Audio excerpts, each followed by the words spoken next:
Yo, what up, FL fam? It's been a while. I'm back.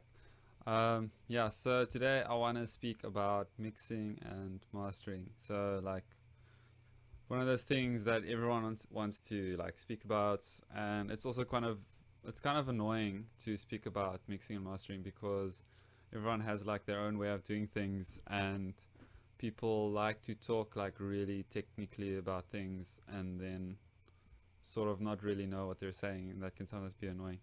But yeah, so I don't really have a script for this. I'm just gonna like sort of ramble along a bit, like what my thoughts are when I'm mixing and when I'm mastering, and some of the techniques that I use. So I've got this track over here. It's like a new song that I'm working on. It's a bass house thing. So I'm just gonna play here from the middle of the build up to the drop, and just to get an idea of what's going on, and then just talk through what I was thinking with mixing and mastering. Yeah, so I'm gonna play it now. It's quite loud, so here we go.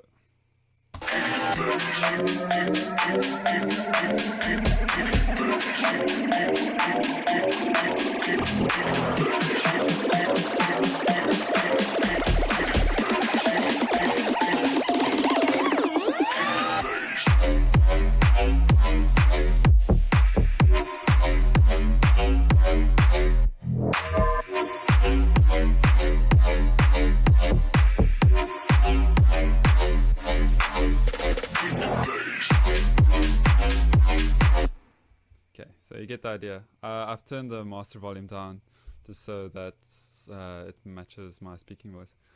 So yeah, it's like really hard hitting bass house track. So had that in mind when I was doing the mastering. So okay, let's start off with mixing. So mixing and mastering is two different things for me.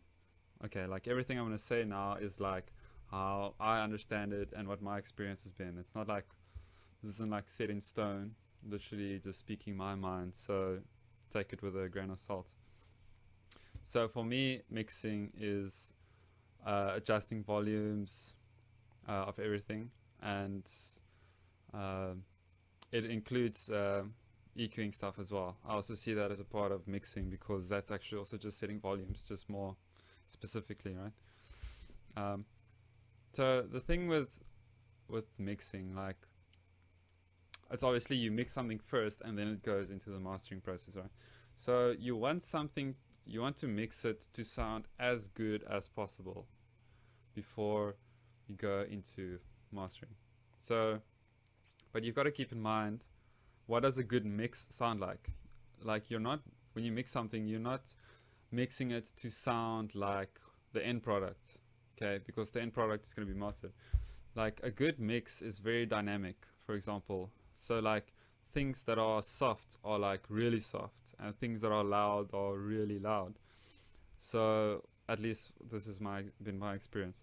So that's why like I always go through this dilemma when I'm mixing, where I want the kick to be really loud, or like I'll get it to a certain volume, and like that's where I'm like the kick feels good at this volume.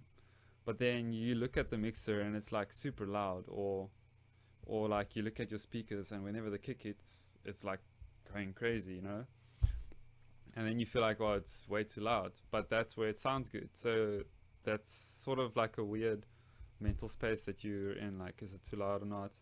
And then the same with things that should be soft, like, maybe your hi-hats or whatever. They need to be like really soft, when we turn on terms of mixing, because it's dynamic, right?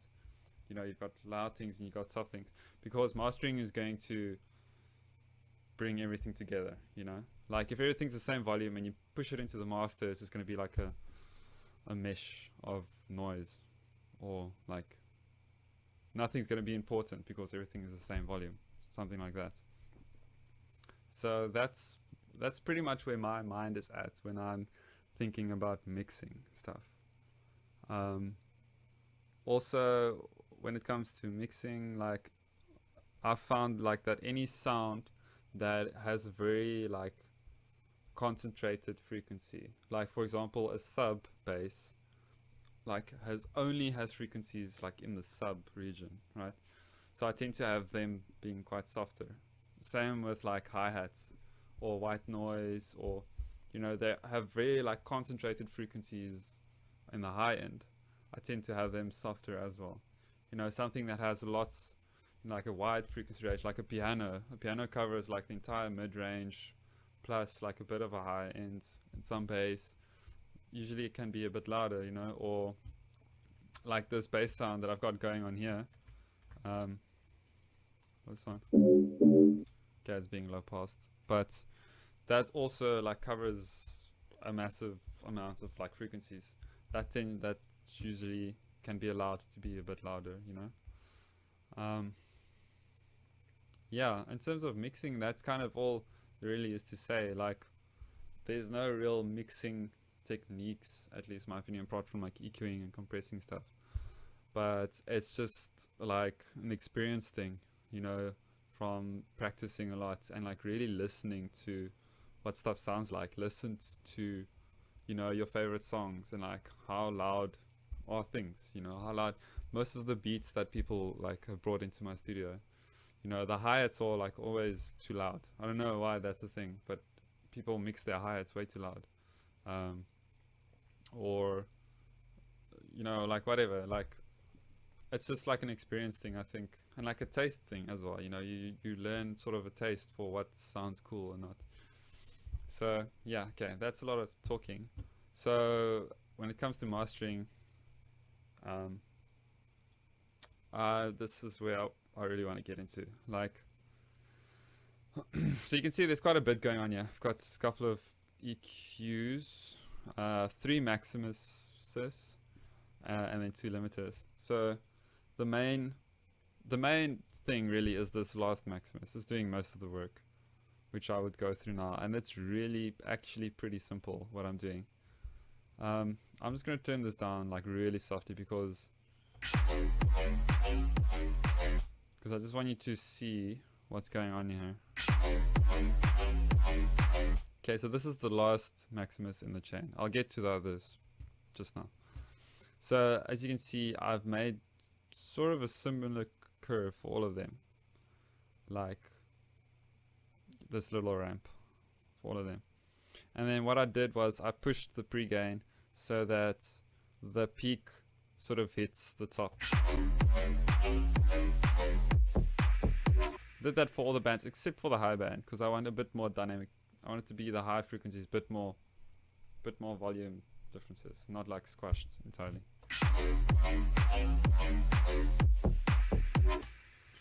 Also, like this whole thing, this whole epiphany or whatever that I've had with mastering came from, like, I really listened to a lot of like hard hitting, like Skrillex songs or bass house tunes, and just realized like how insanely they are pushed in the master. Like, they were really loud.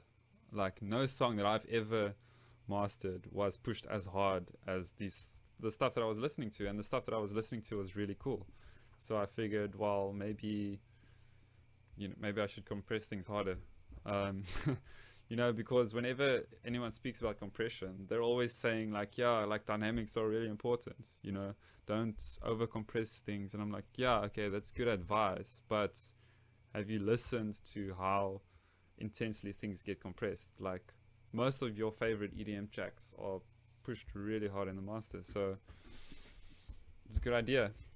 At least this is my experience, and I don't think I know everything, but like lately things have been sounding better, so I'm just trying to share what I've been up to. Okay, so I've got those curves. I'm just pushing them in. Like, you don't even have to, well, you have to listen obviously, but like even visually, like it's pretty helpful just to see, like I'm looking at the graphs and seeing how hard it's being squashed and seeing like that seems right, but ultimately listening to it and just deciding what sounds good.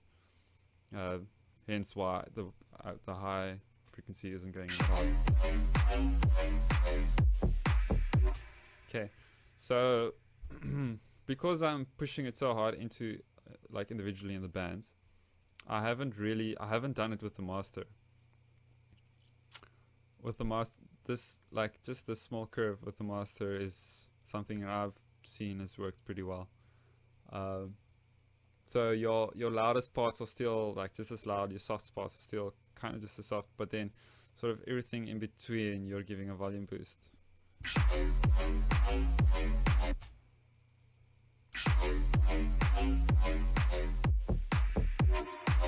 So that's just a bit of overall volume. And then a quick saturation is also pretty cool. So usually what I do is I look at those peaks, those sort of, which is usually like the kick drum, and then I bring the thresholds and the ceiling down to sort of just cover that. And then you get that crunchiness from the when the kick drum hits, and just like again overall general loudness, which is pretty cool. Lots of people I think don't really know about this like saturation on the master, but like especially with your really like loud genres like dubstep or bass house, their tracks tend to have a lot of like saturation on the master, and that's also what gives.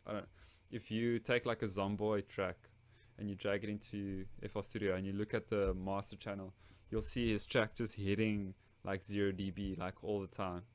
So saturation plays a big part in that, giving that like insane volume.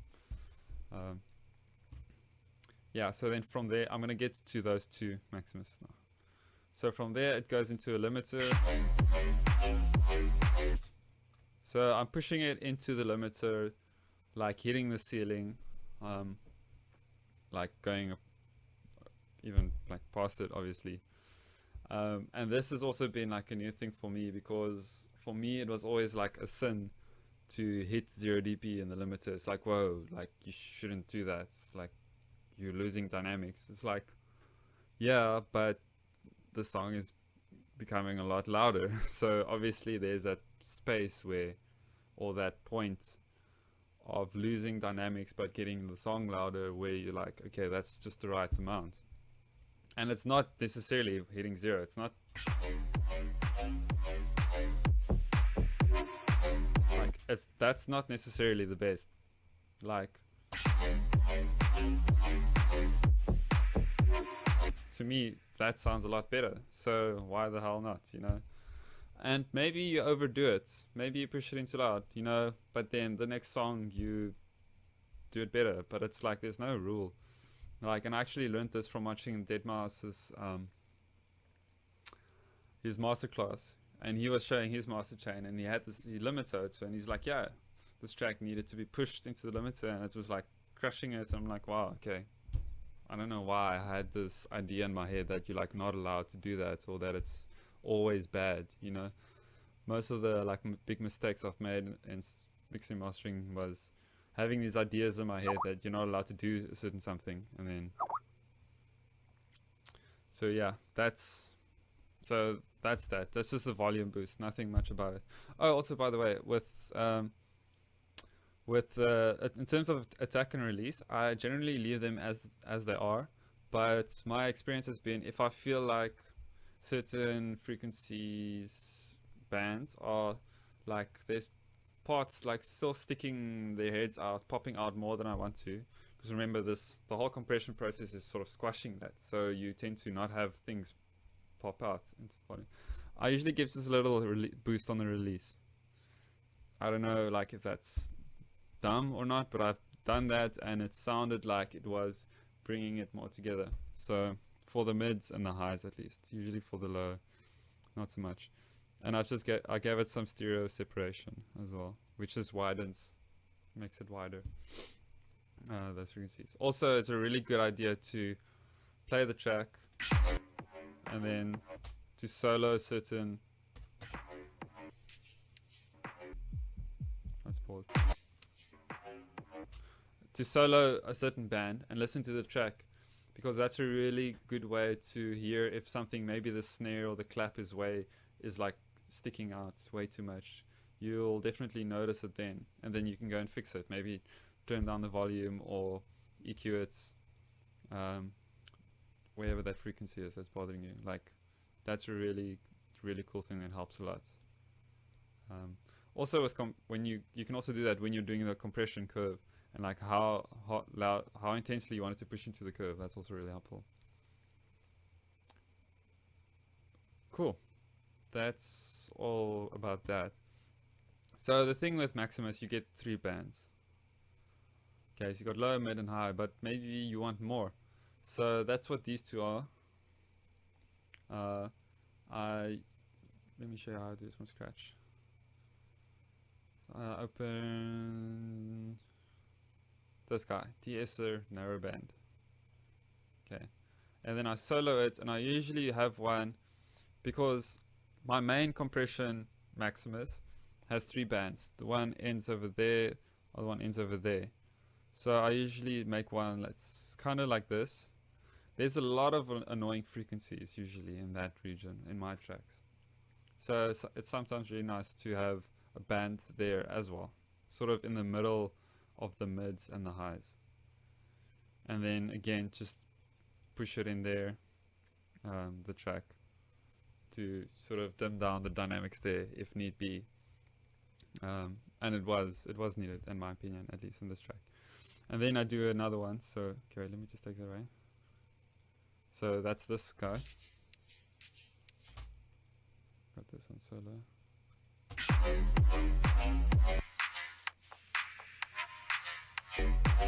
So you can see as it's hitting the curve, it's squashing the volume in that certain range over there, which has been pretty cool. And then this guy is the same but for the low mids.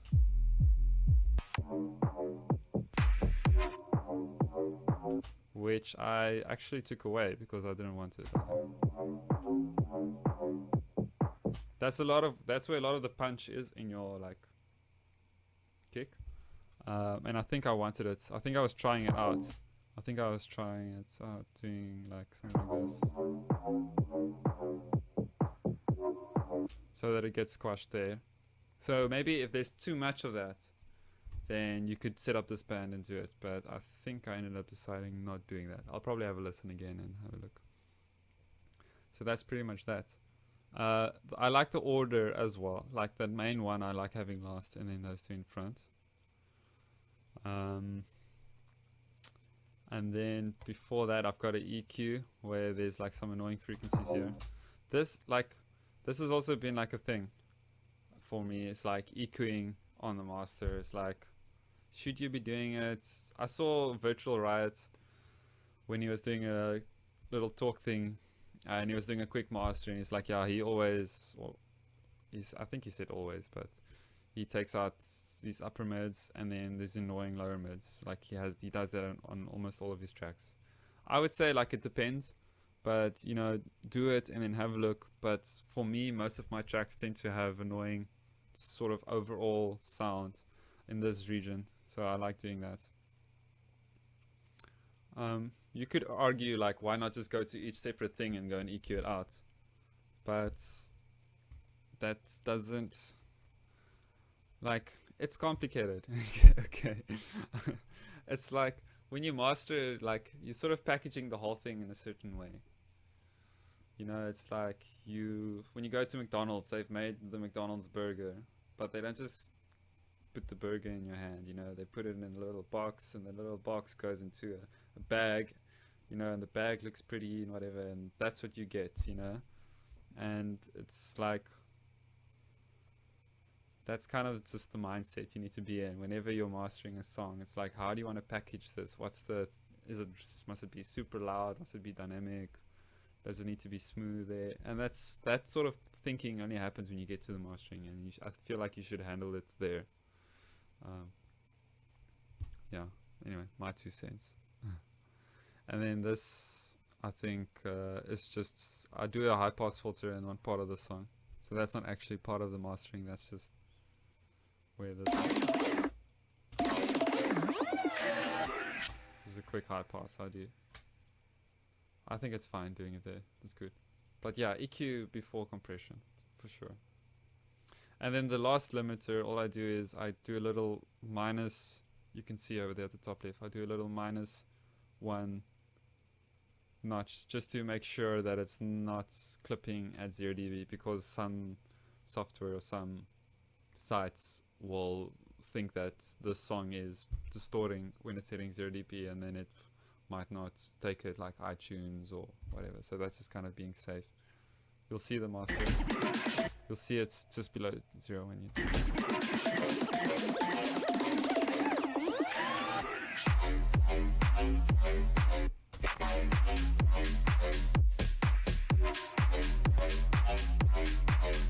So after having gone through that mastering process, you can see the track is really loud, like it's hitting that 0 dB. And for me, that's cool, especially for the purpose of this track, which was to be super loud, like in your face, you know, bass sounds hitting you. It's crunchy bass sounds.